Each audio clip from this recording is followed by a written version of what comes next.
are back here at the coffee bar, I Run Far Live, 2 days before Western States 100, a glorious Thursday morning, joined by last year's 4th place finisher, Kaytlyn Gerbin. Kaytlyn, we've never met until just about 2 minutes ago, but yeah, I know this is also your first I Run Far interview. Yeah. So you kind of popped up on my radar, and I think a lot of people's radars last year here at this race. So being as it is your first I Run Far interview, can you tell us a little bit about your background and where you're from? Sure. Yeah, so first of all, I'm really excited to be here, so thank you guys for giving me the chance, and it's also really fun to do this in like a live interview setting, so I feel like that's pretty fun. Thanks for coming. So yeah, I'm originally from Wisconsin, and then I moved to Seattle, Washington for graduate school, and I've been there for about almost 8 years now. So I was running a little bit kind of in college just for fun, and then started doing some casual marathon running, really non-competitive, and then got into trail and ultra running pretty much once I moved to Seattle. So yeah, it's been fun. I read a couple things about you online. Okay. One of them was that you discovered running through a college running course for credit. Yeah. You got this is a true college story. credit to run. Yes, and actually this is a great opportunity for me to give a shout out to that running professor, Ronnie Carta, which hopefully I'll send him this and he can watch that later. So yeah, it was a PE class that I'd heard about from other friends, and they're like, yeah, you can run this class and get, I think it was 2 credits for marathon, or no, it was marathon and distance training. But for me at that time, I thought, oh, maybe I'll run a half marathon. That was like a distance run to me. So I signed up for the course, I got in, and on the first day, Ronnie told the whole course that, like, okay, to pass this class, you're going to need to run a marathon. And I think everyone was like, oh my gosh, like, are you kidding me? So throughout that class, then we did, like, I think it was like 1 day a week where we did group runs, and then another day where we were learning about like nutrition and training strategy and stuff. So that was awesome because I didn't run in high school or in college, so it was a good way to make some friends in running and have some training partners, and then learn a little bit of the foundations. That's important when you're building up distance. So I actually failed the class that first year because I got injured snowboarding and did not run a marathon. But luckily, Ronnie let me in the following year to redeem myself. So that's great. That's awesome. So last year you raced your way in at Gorge Waterfalls, right? And then of course you're back because you finished 4th last year. You've been pretty dominant in the Pacific Northwest, and you just finished 10th at the World Championships in Spain just 4 or 5 weeks ago.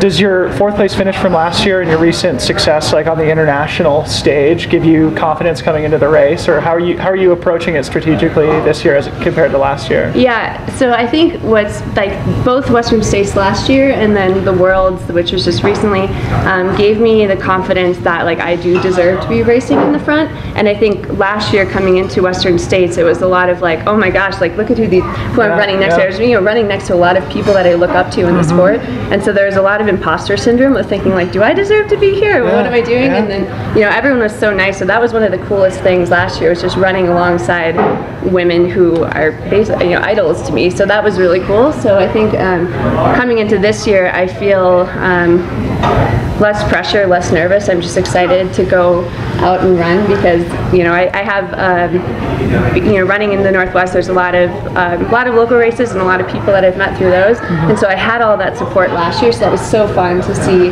a lot of people back home rooting for me. But I felt like coming here, I didn't really know anybody, and so it's fun now this year. There's a lot more familiar faces, and I've been on the course, and I think I'm going into it just knowing that I've had quite a few good races where I've been able to, trust myself, run my own race, and then put that together to have a solid finish. And so I'm hoping I can do the same this year. So cool. So. Awesome. I want to ask you a little bit about strategically how the race went last year. Like numbers-wise, you started, decently far back in the field, like in the 15s-ish. And then you just gently moved up throughout the race, and then it looked like there were turbochargers that just turned on California Street. Yeah. So that's how it went numbers-wise. And then when you crossed the finish line, like you had so much bounce as you were running around the track. I was like, that girl's got a couple intervals left in her. She'd like, how did it feel strategically and physically for you? Your side looking at it. Yeah. So I think a few things is that last year Western States States with my second 100, and so I still, I had a feeling of kind of what those later miles in the race would be like, but there's still so much unknown. I think every time it's still hard to really predict, but I know one of my, you have to know what your strengths are and try to keep that in mind as you're planning out the race. And so I know I tend to be a second half runner, and so I just, especially with the high country conditions last year, I'm like, okay, you know what, I'm going to just run by field, try to run conservatively, but still in a place that would, at a time that would still put me in a good striking distance to make it into the top 10. And then, I'd gotten some great advice that I think a lot of people know, like the race starts at Forest Hill, so, and that was when I was picking up my pacers, so my husband Ellie paced me from Forest Hill to Green Gate, and I wanted to get to him able to run so that we could really have some fun, and that's where we started passing people. And then my friend Ladia, who just ran Broken Arrow last weekend, she paced me from Green Gate to the finish, and she's such a speedster, so I was like, I need to get to her being able to run, because I don't know if she can run slow, so like we're gonna get to her and be able to run. So that was really fun, and it's always fun feeling, relatively speaking, stronger towards the end of the race. It's it's fun chasing people down. So yeah, you and Jeff Browning almost had identical races looking back at last year, and that you were well outside the top 10, and then after Forest Hill sort of moved through the entire field and both finished fourth. It was kind of cool to look back and see that. But also, obviously, you mentioned the snow last year and the difficult conditions. It was a slow year comparatively. This year's also setting up to be one of the hotter, if not the hottest race in race history. Have you done anything specific to prepare for the elements this year that maybe you think will help you be more successful? Yeah, I've been trying to get in a sauna, so it's not, luckily we've had a few hot days recently up in the Seattle area, but it's generally pretty mild temperatures there, so I think I did this basically a similar thing as what I did last year, like getting in the sauna, trying to get for a few runs in the heat, although that's hard because usually it's hottest in the middle of the day, which is when I'm at work, so that's hard. So, but I feel pretty good about my heat training going in, and last year I just tried to use ice as much as possible, stay wet, so I'm going to do the same thing again this year. I think I was wet almost the whole race last year, so I think that helped. So. Let's talk about the other women in the race. Like, you said last year that you were just like, wow, I'm really surrounded by women who I look up to. Well, like this year there's going to be women looking up to you, as that type of person. Do you have a plan for what you're going to do with the other women around you? Are you really going to try to stick to your own race the entire time? Or are you going to try to enjoy some really easy miles in the company of women? There's this cool picnic that women do at the escarpment at sunrise. Are you going to participate?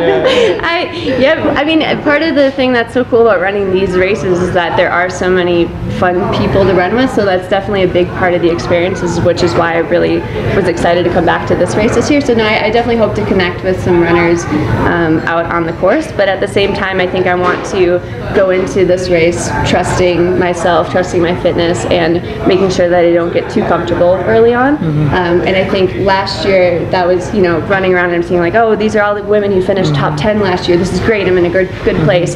And so that's definitely, I still want to kind of have a little bit of that, but I don't want to fall into being too comfortable if it feels good.